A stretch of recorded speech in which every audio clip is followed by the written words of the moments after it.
Hello everyone, क्या हाल चाल है। बढ़िया पढ़ाई चल रही होगी और बिल्कुल कंटिन्यू करो। बिल्कुल 13, 14, 15 अब मैक्सिमम यूटिलाइज करना है भाई। अपने को तो 1.5 दिन में रिवीजन करने की आदत है। अभी तो अपने पास अभी भी 3 दिन है। बहुत बढ़िया टाइम इस बार मिला है।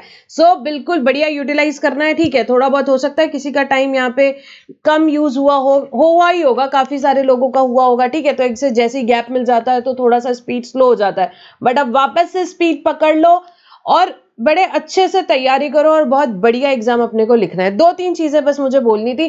पहली चीज, एक तो आपके लिए पूरे रिवीजन वीडियोस देखो, हर चैप्टर के अवेलेबल है। ये प्लेलिस्ट फॉलो करो आप, CA final May 25 revision IDT GST. इसमें एक तो आपको मिलेगा 8 आवर्स का, जिसमें कि पूरे इंपॉर्टेंट 13 चैप्टर्स जो है स्टार्टिंग के वो यहाँ पे कवर्ड है। ठीक है, so this is very important. सारे place of supply, ITC value, सारे चैप्टर्स आपको एग्जेम्पशन फर्स्ट 13 चैप्टर्स पूरी तरह से यहाँ पे कवर्ड है, कॉम्पोजिशन एंड ऑल। ठीक है, और बहुत डिटेल में कवरेज किया है, हर एक चीज अपन ने अच्छे से कवर की है, तो ये आप कर लो। उसके अलावा बाकी और 4 आवर्स के वीडियो हैं, चैप्टर वाइज अलग अलग दिए हुए हैं। जो प्रोसीजरल चैप्टर्स है वो सारे वीडियोस आपको 4 to 5 आवर्स के यहाँ पे मिल जाएंगे। बेसिकली अप्रोक्सीमेटली 12 to 13 आवर्स की ये प्लेलिस्ट है। इसमें आपके जितने चैप्टर्स हो गए, ठीक है, नहीं तो आप कर लो और बिल्कुल अच्छे से करके ही जाना है। ठीक है, रिवीजन अपने को तो सारे चैप्टर्स का करना है, आप कुछ नहीं छोड़ना है, बहुत टाइम है। ठीक है, कहीं टाइम कभी लास्ट डे पे कंस्टेंट अगर किसी का कभी पड़े बाय चांस, तो आप रिवीजन से कर लो, फटाफट हो जाएगा। आधे आधे घंटे के चैप्टर्स हैं, हर एक चैप्टर को उससे ज्यादा टाइम नहीं लगा है। तो ये रिवीजन प्लेलिस्ट एक आपके काम की। सेकेंड चीज में जो बहुत इंपॉर्टेंट बोलना चाहूंगी, अमेंडमेंट्स ऑलरेडी रिवीजन प्लेलिस्ट में हमारे कवर्ड अमेंडमेंट्स, पर मैं आपको फिर भी बोलना चाहूंगी, यहाँ पे 3 घंटे की अमेंडमेंट वीडियोज है, 3-3.5 घंटे की। आप थोड़ा सा स्पीड में देखोगे तो आप 1.5-2 घंटे में भी खत्म कर सकते हो। अमेंडमेंट्स बहुत इंपॉर्टेंट है। देखो 20 मार्क्स के अमेंडमेंट्स आने ही आने, तो शॉर्टकट में नहीं पढ़ने का, अमेंडमेंट्स अच्छे से डिटेल में पढ़ना। हर अटेम्प्ट में 20-25 मार्क के अमेंडमेंट होते हैं। आपको 2-2.5 घंटे में अगर 20-25 मार्क की डील मिल रही है, तो आपको भी पता है इससे बेटर डील कुछ नहीं होती है। ठीक है, तो अमेंडमेंट्स डिटेल में पढ़ के जाना है, ये बात बिल्कुल पक्की है। अमेंडमेंट्स आपको भले रोज एक एक वीडियो देखो आप, बट अमेंडमेंट्स आपको डिटेल में पढ़ के जाने हैं। रिवीजन वीडियो में कवर किए हुए अमेंडमेंट्स, बट आपको पता है 13 घंटे में जब हम पूरी चीज कवर कर रहे हैं, तो अमेंडमेंट भी कवर्ड है, बट हल्का सा शॉर्ट में। तो अगर टाइम आपका परमिट करता है तो अमेंडमेंट डिटेल में करो। उसके बाद कस्टम्स का रिवीजन 3 घंटे में किया हुआ है। कस्टम्स भी बड़ा इंपॉर्टेंट क्या है इसमें मैं बताऊं, 3 चैप्टर, वैल्यूएशन, बैगेज और अपन आप समझ लो वेयर हाउसिंग। ये 3 चैप्टर तो बहुत ही डिटेल में करना है। वैल्यूएशन तो विथ मास्टर क्वेश्चंस डला हुआ है, करना ही है भाई। ये 3 चैप्टर बड़े अच्छे से करके जाओ, इसका क्वेश्चन का पूरा प्रैक्टिस करो। अच्छा, क्वेश्चन बैंक जो है टेलीग्राम चैनल में, amendment booklet, question bank and summary book, ये तीनों भी फ्रीली अवेलेबल है। पीडीएफ आप डाउनलोड कर सकते हो। ठीक है, तो जो ये क्वेश्चन बुक है, लो आप, पूरे टॉपिक वाइज क्वेश्चन है, हर पूरे पास्ट एग्जाम के एमटीपी के आरटीपी के क्वेश्चंस कवर्ड है।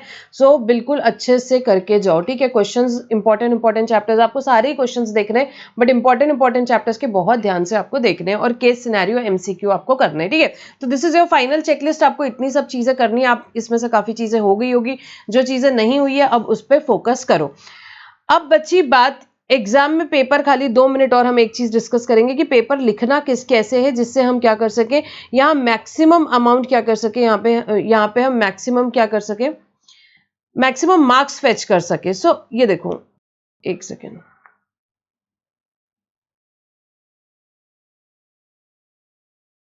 हाँ, हम मैक्सिमम मार्क्स फेच कर सके, ऐसा हमारे यहाँ पे क्वेश्चंस हम कैसे लिखे। तो एग्जाम में देखो 3 टाइप के क्वेश्चंस आते हैं। मैं हमेशा ये बात बोलती हूँ, आपके केस स्टडी के आंसर आपको कैसे लिखने हैं, legal provisions, discussion analysis, conclusion.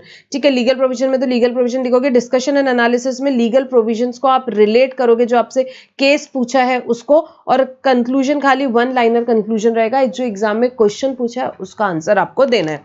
ठीक है, बहुत इंपॉर्टेंट है, जैसे हम आंसर लिखते हैं, अल्टीमेटली एग्जामिनर के पास आपका पेपर है, उसमें वो स्पार्क दिखना चाहिए, तभी मार्क्स मिलते हैं।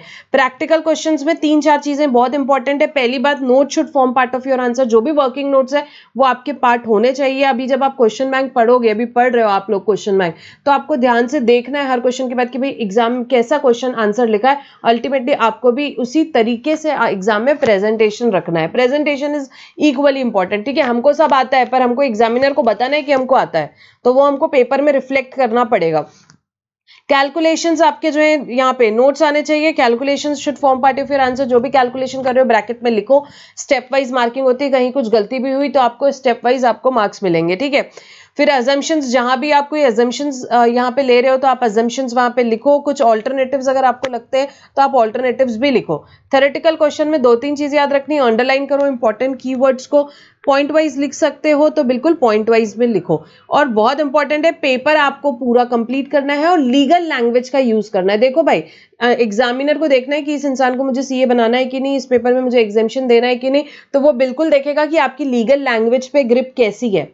ठीक है, तो लीगल लैंग्वेज आप जितनी ज्यादा यूज करोगे पेपर में, उतना ज्यादा आपको यहाँ पे अच्छे मार्क्स मिलेंगे। सो आपकी लैंग्वेज पे भी बिल्कुल ध्यान रखना है आपको। रिवीजन वीडियोस में मैंने वही लिया है, पूरा रिवीजन इतना फास्ट किया है, पर लैंग्वेज जो हमने वहां यूज करी है वो बिल्कुल यहाँ पे हमारी क्या है, बिल्कुल लीगल लैंग्वेज है, बैरक की लैंग्वेज है। ठीक है, तो वो भी बहुत इंपॉर्टेंट होता है, नॉलेज आपका इंपॉर्टेंट होता है, साथ में प्रेजेंटेशन भी उतना ही इंपॉर्टेंट होता है। ठीक है, तो अब बस पढ़ाई करते रहो, कोई दिक्कत नहीं है, आधा पोर्शन हुआ है, आधा बचा है, करते रहो कंटिन्यू, 3 दिन तक के अच्छे से पढ़ते रहो। अभी 3 दिन आपने बेस्ट यूटिलाइज कर लिया ना, तो आपको ये चीज क्या करेगी, ये आपको रिजल्ट में आपको खुद ही दिख जाएगा। ठीक है, and be confident, be motivated. जितना भी पोर्शन बचा है कोई दिक्कत नहीं बेटा, अपन 1.5 दिन में भी रिविजन करते हैं, तो अभी तो अपने पास 3 दिन है। So make maximum utilisation of this with high level of motivation, high level of confidence। ना पैनिक होना है, ना कंपेयर करना, इसका इतना हो गया, कुछ भी जो होना है होने दो अपने को बिल्कुल। अब क्या है, सिर्फ पॉजिटिव एटीट्यूड रखना है, नेगेटिव थॉट्स आएंगे इग्नोर करो उसको, थोड़े दिन, 3-4 दिन के लिए इग्नोर करना है। ठीक है, तो बस पॉजिटिव एटीट्यूड से पढ़ाई करते रहो करते रहो करते रहो, and rock the exams. Bye bye.